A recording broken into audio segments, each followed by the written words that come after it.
Hello student, कैसे हैं आप सब। एक बार पुनः सी कोचिंग क्लासेस पर स्वागत है। उम्मीद करता हूं आप सब अच्छे होंगे, मस्त होंगे, बेहतर होंगे, आपकी पढ़ाई बेहतर चल रही होगी। क्लास 12 फिजिक्स एनसीईआरटी में चैप्टर सेकंड चल रहा है, स्थिर वैद्युत विभव तथा धारिता। आज के इस लेक्चर में बच्चों आप लोग सीखने वाले हो श्रेणी क्रम संयोजन। जैसे हमारे पास कई संधारित्र हैं, उनको हम जोड़ना चाहते हैं तो इसकी तुल्य धारिता कितना निकल कर आता है, उसके लिए हम यहाँ पर गणितीय व्याख्या करेंगे, जिसे थ्योरम बोला जाता है। आप थ्योरम यहाँ पर लगाने की प्रैक्टिस करेंगे।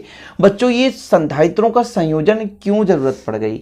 कभी कभी मान लीजिए, जैसे हम आपको बताए थे कि संधारित्र क्या है, एक ऐसी युक्ति है जिसके आकार आयतन में परिवर्तन किए बिना धारिता बढ़ा सकें।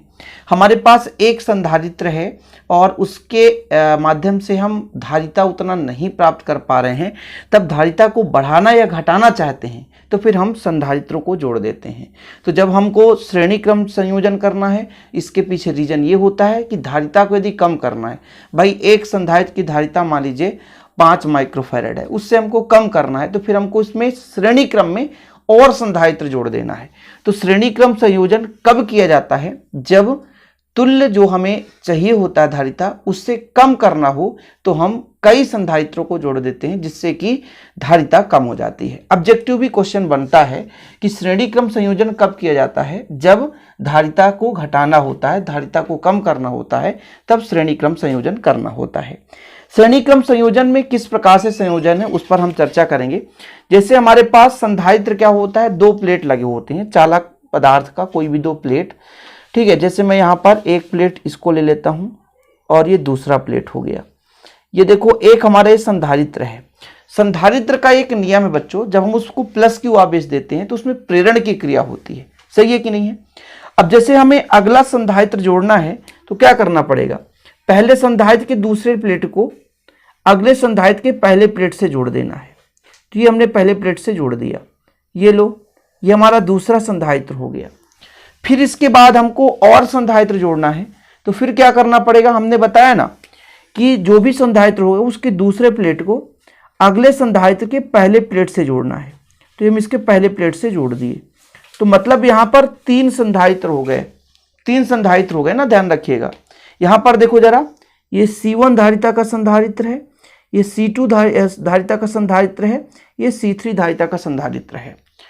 अब इसमें होता क्या है भाई, यदि कोई पूछे कि इसको जोड़ने का तरीका क्या है, तो संधारित्र जोड़ने का तरीका ये है कि पहले संधारित्र के दूसरे प्लेट को अगले संधारित्र के पहले प्लेट से जोड़ा जाता है। जैसे यहाँ पर दूसरा संधारित्र है, इसके दूसरे प्लेट को अगले संधारित्र के पहले प्लेट से जोड़ा जाता है। इस प्रकार से आप कई सारे क्रम में जोड़ सकते हो।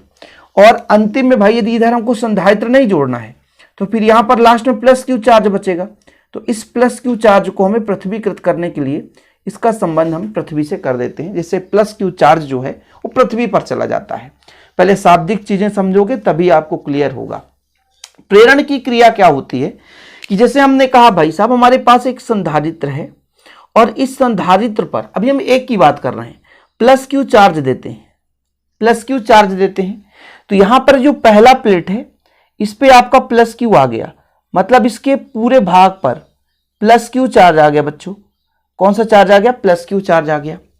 प्रेरण की क्रिया से जो दूसरा प्लेट होता है ना, ये जो दूसरा प्लेट है, इसके पास वाले तल पर यानी अंदर वाले तल पर माइनस चार्ज आता है, क्योंकि प्लस माइनस को खींचता है और प्लस को दूर भगाने की कोशिश करता है। तो दूसरे वाले तल पर प्लस क्यू आ जाता है। यही ना संधारित्र का सिद्धांत है।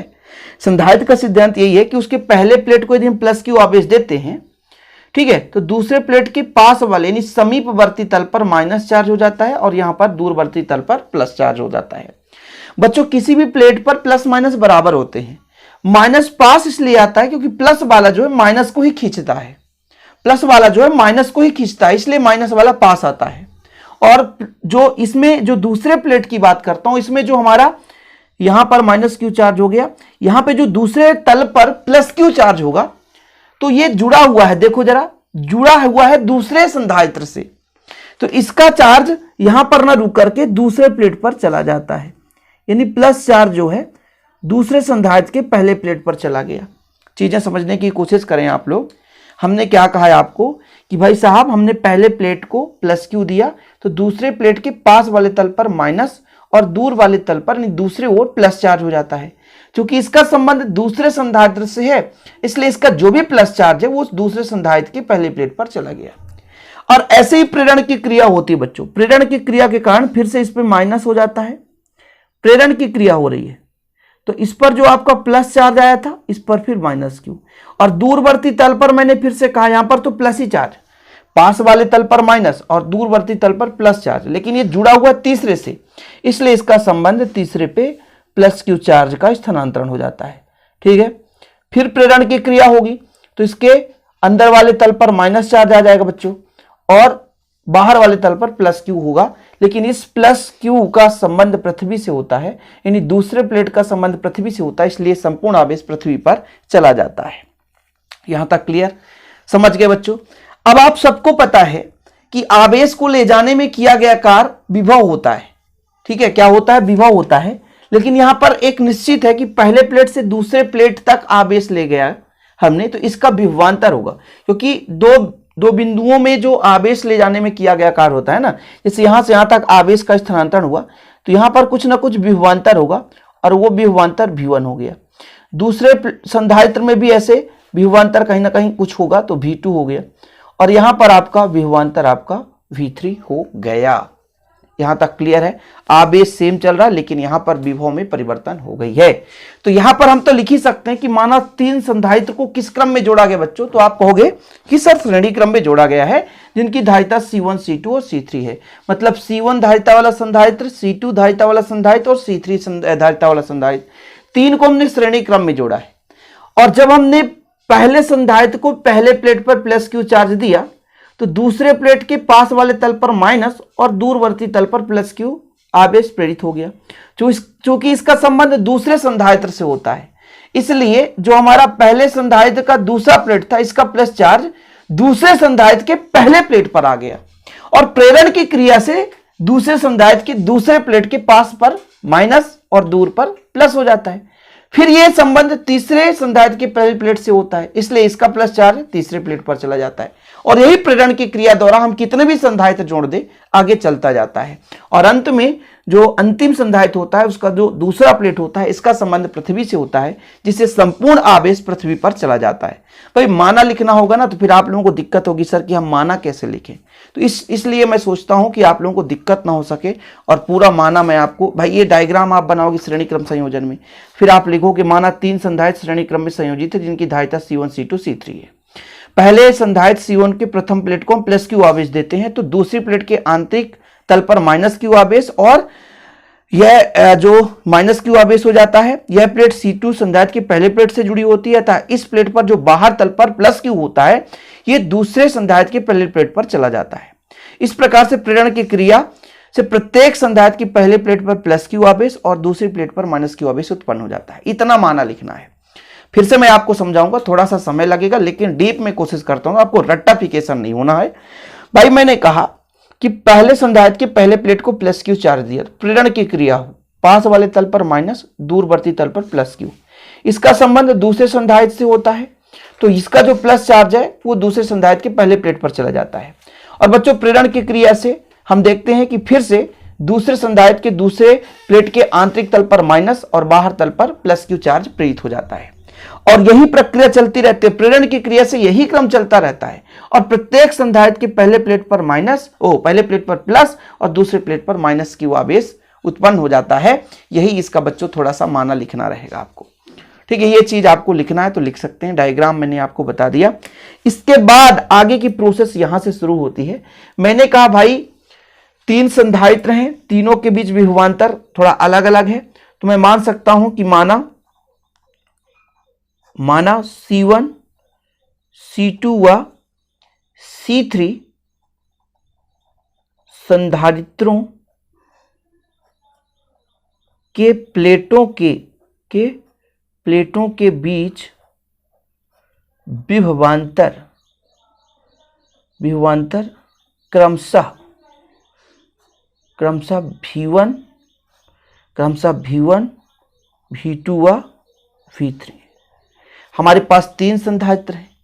तब यदि हम कह दें कि संयोजन का परिणामी विभवांतर क्या हो जाएगा, संयोजन का परिणामी विभवांतर, तो आप कहोगे सर परिणामी विभवांतर कुछ नहीं, आप तीनों को जोड़ दो। परिणाम भाई विभवांतर अलग अलग है, तो V बराबर कितना हो जाएगा, V1 plus V2 plus V3, और इसको आप एक समीकरण 1 दे सकते हो।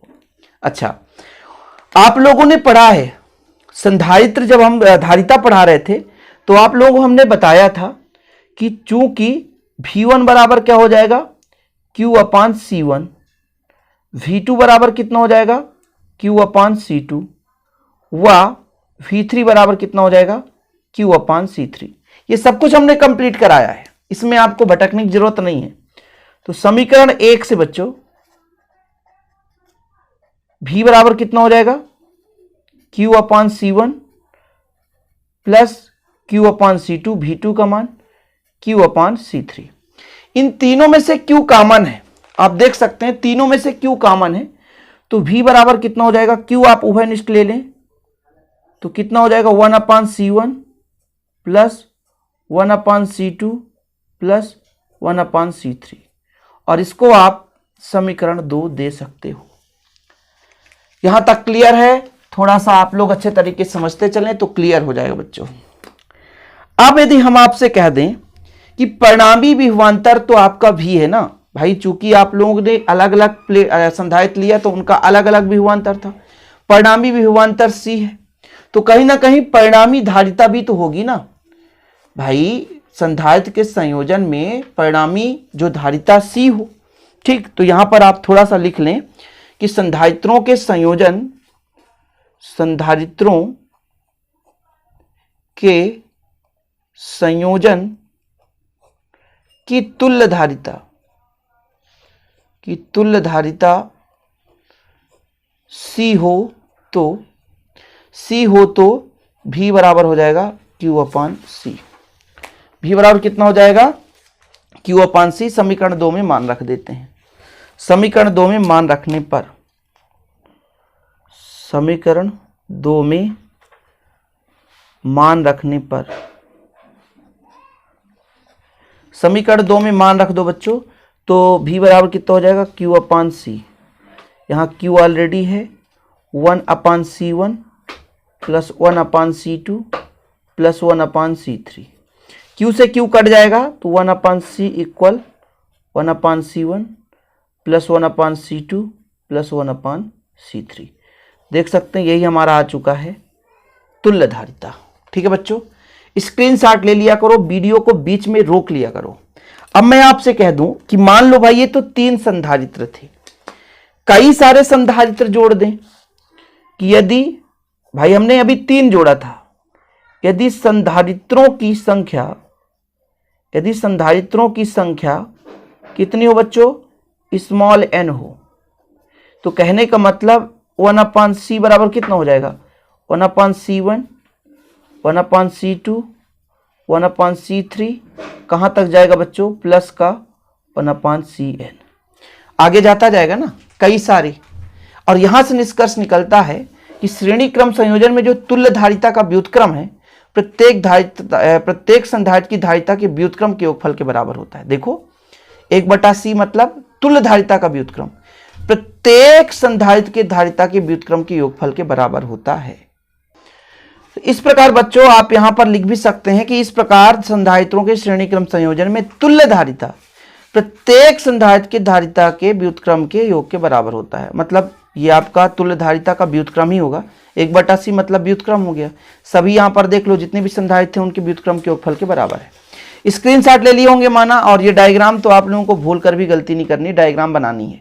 एग्जाम में यदि आपका डायग्राम गलत है तो फिर आप कंप्लीट रूप से आपके अंक नहीं मिलेंगे। तो बच्चों जब भी हमें धारिता कम करना हो, घटाना हो किसी भी परिपथ में, तो हम और संधारित्र जोड़ देते हैं जिससे धारिता कम हो जाती है। उम्मीद करता हूं क्लियर हो गया होगा। वीडियो पसंद आए तो लाइक करके शेयर जरूर कर दें। मिलते हैं अगले वीडियो के साथ। जय हिंद, वंदे मातरम। लेकिन हाँ बच्चों, यदि आपको इसका प्रॉपर नोट्स लेना है तो कॉन्टैक्ट नंबर 9685 29 91 49 है। कॉन्टैक्ट नंबर 9685 29 91 49 है। इस नंबर पर आप कांटेक्ट कर सकते हैं, ठीक है। और 100 रुपीज़ चार्ज है, आप प्रॉपर रूप से नोट्स ले सकते हैं। जय हिंद, वंदे मातरम।